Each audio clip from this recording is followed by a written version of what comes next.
Assalamualaikum warahmatullahi wabarakatuh. Perkenalkan, nama saya Aulia Rizky Bayu Irawan dari Prodi Hukum Ekonomi Syariah, Fakultas Syariah IAIN Surakarta.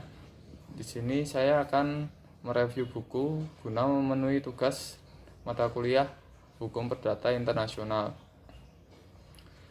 Judul buku yang akan saya review adalah Pengantar Hukum Perdata Internasional, karangan dari Ridwan Khairandi, yang diterbitkan oleh FH UII Press tahun 2007 di kota Yogyakarta.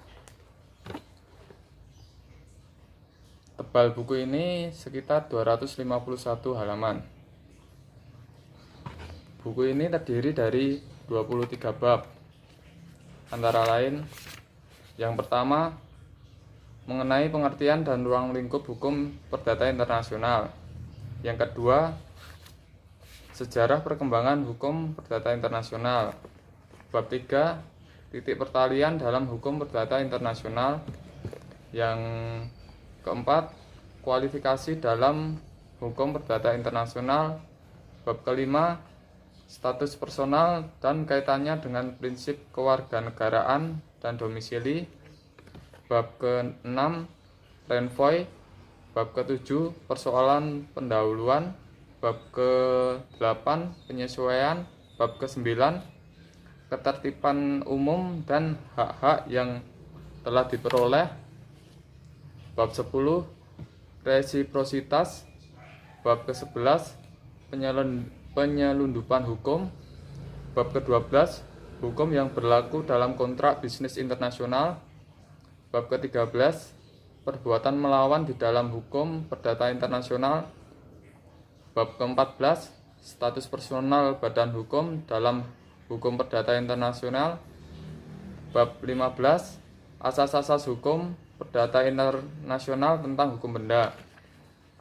Bab ke-16, asas-asas hukum perdata internasional dalam hukum keluarga. Bab 17, yuridiksi pengadilan dan arbitrase. Bab 18, hukum yang dipergunakan oleh arbitrase komersial internasional. Bab ke-19, penyelesaian sengketa penanaman modal asing antara investor dan negara penerima modal.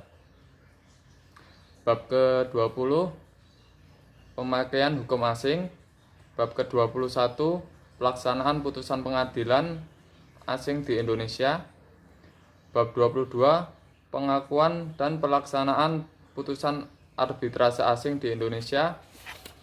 Dan yang terakhir, hukum acara perdata internasional dan konvensi-konvensi internasional yang perlu diratifikasi Indonesia. Kemudian saya akan menjelaskan sedikit apa saja yang ada pada buku ini. Yang pertama, pengertian dan ruang lingkup HPI. Istilah hukum perdata internasional yang digunakan di Indonesia sekarang ini merupakan terjemahan dari Private International Law atau International Private Law. Menurut Mohtar Kusumaatmadja, HPI merupakan keseluruhan kaidah dan asas hukum yang mengatur hubungan yang melintas batas negara. Ruang lingkup HPI dibagi menjadi 4, antara lain yang pertama, HPI yang terbatas masalah hukum yang diberlakukan.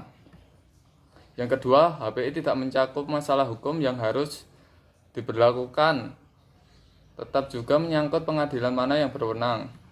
Yang ketiga, HPI tidak hanya menyangkut persoalan hukum, pilihan jurisdiksi, tetapi juga status orang asing.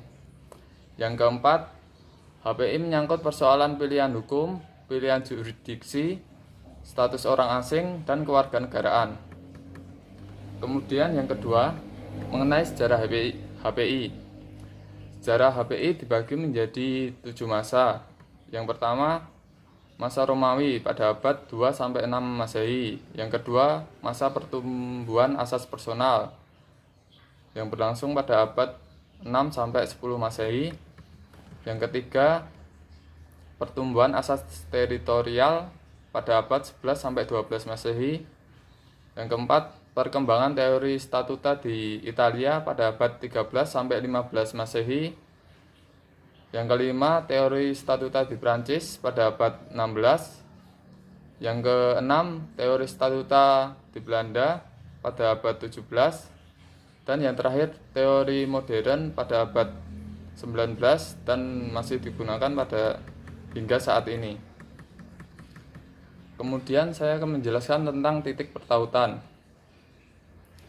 Titik taut dapat diartikan sebagai fakta-fakta dalam sekumpulan fakta dalam perkara hukum perdata internasional yang menunjukkan pertautan antara perkara dengan suatu tempat atau suatu negara, dan karena itu menciptakan relevansi antara perkara yang bersangkutan dengan sistem hukum dari tempat itu.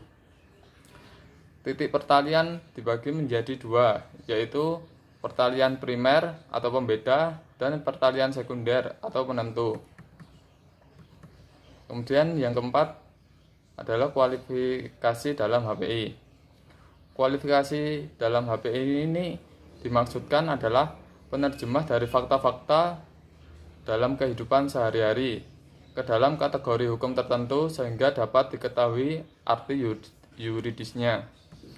Dalam hukum intern, kualifikasi merupakan suatu proses berpikir logis untuk menempatkan konsepsi asas-asas dan kaidah-kaidah hukum tertentu ke dalam sistem hukum yang berlaku. Kualifikasi dalam hukum perdata internasional dibagi menjadi dua macam, yaitu yang pertama kualifikasi fakta. Kualifikasi yang dilakukan terhadap sekumpulan fakta dalam suatu peristiwa hukum untuk ditetapkan menjadi satu atau lebih peristiwa hukum berdasarkan kategori hukum dan kaidah-kaidah hukum dari sistem hukum yang seharusnya berlaku. Kemudian yang kedua, kualifikasi hukum. Penggolongan atau pembagian seluruh kaidah hukum ke dalam penggolongan atau pembidangan kategori hukum tertentu yang telah ditetapkan sebelumnya. Kemudian pembahasan tentang status personal. Status personal adalah kondisi atau keadaan suatu pribadi dalam hukum yang diberikan atau diakui oleh negara untuk mengamankan dan melindungi lembaga-lembaganya. Status personal ini meliputi hak dan kewajiban, kemampuan dan ketidakmampuan bersikap tindak di bidang hukum yang unsur-unsurnya tidak dapat berubah atas kemauan pemiliknya. Dalam menentukan status personal dapat dibagi menjadi dua asas. Yang pertama, asas kewarganegaraan. Asas kewarganegaraan ini dapat dibagi menjadi dua, yaitu yang pertama, asas tempat kelahiran atau ius soli, dan yang kedua, asas keturunan atau ius sanguinis. Asas yang kedua dalam menetapkan status personal adalah asas domisili. Kemudian pembahasan berikutnya mengenai tentang renvoi. Renvoi adalah penunjukan balik dari hukum yang seharusnya berlaku atau lex causa berdasar ketentuan lex fori atau hakim kepada ketentuan lex fori sendiri. Renvoi akan timbul bila mana hukum asing yang ditunjuk lex fori merujuk kembali kepada lex fori atau kepada sistem hukum lain. Renvoi dapat dibagi menjadi dua, antara lain penunjukan kembali dan penunjukan lebih lanjut. Yang berikutnya, persoalan pendahuluan.